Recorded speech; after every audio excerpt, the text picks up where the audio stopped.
Hello guys, അപ്പോൾ ഞങ്ങൾ മംഗലാപുരത്തേക്ക് പോവുകയാണ്. അപ്പോൾ ഇതാ ഞങ്ങൾ റെയിൽവേ സ്റ്റേഷനിലെത്തി. ഞങ്ങളെല്ലാവരും ട്രെയിനിൽ കയറിയിരുന്നു. ഞങ്ങൾ സ്ലീപ്പറിനെ എടുത്തിരുന്നത്.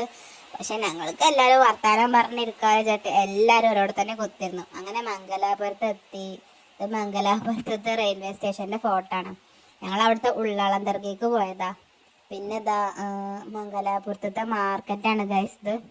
ഞങ്ങൾ ആയിക്കൂടെയൊക്കെ കുറച്ചേരൊക്കെ കണ്ട്. അവിടെ രാവിലെ എല്ലാവരും കച്ചവടത്തിന് ഒരുങ്ങാണ്. എല്ലാതും ഒതുക്കി വെച്ച് എല്ലാവരും കച്ചവടം തുടങ്ങാൻ വേണ്ടിയിട്ടുള്ള പുറപ്പാടാണ്. ഇതുണ്ട് ഗൈസ്, ഞങ്ങൾ കാസർഗോട്ട് പോകാൻ വേണ്ടിയിട്ടുള്ള ബസ് സ്റ്റോപ്പാണിത്. ബസ് സ്റ്റോപ്പിൽ ഇന്നപ്പം എൻ്റെ നെഞ്ഞൊക്കെ കത്തി. എന്താ ഞങ്ങൾ ബസ്സിൽ കയറി കാസർഗോട്ടേക്ക് പോകാൻ വേണ്ടിങ്ങാണ്ട് KSRTC ബസ്സിലാണ് കയറിയത്. അങ്ങനെ ഇതാ മാലിക് ദിനാർ പള്ളിയാണ്. മാഷാ അല്ലാഹ്. ഞങ്ങൾ അവിടെയൊക്കെ പോയി. ഇതുണ്ട് അവിടുത്തെ കുളത്തിനോടടുത്ത് തന്നെയുള്ള കായലും നല്ല രസമാണ് അവിടെ നിൽക്കാനും. നല്ല വ്യൂ ഉണ്ട് കാണാനൊക്കെ.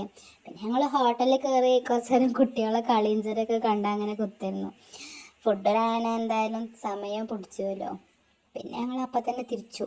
പിന്നെ ഞങ്ങൾ കാസർഗോഡത്തെ റെയിൽവേ സ്റ്റേഷനിൽ നിന്ന് തന്നെ നാട്ടിലേക്ക് തിരിച്ചു പോരുകയും ചെയ്തു. അപ്പം അങ്ങനെ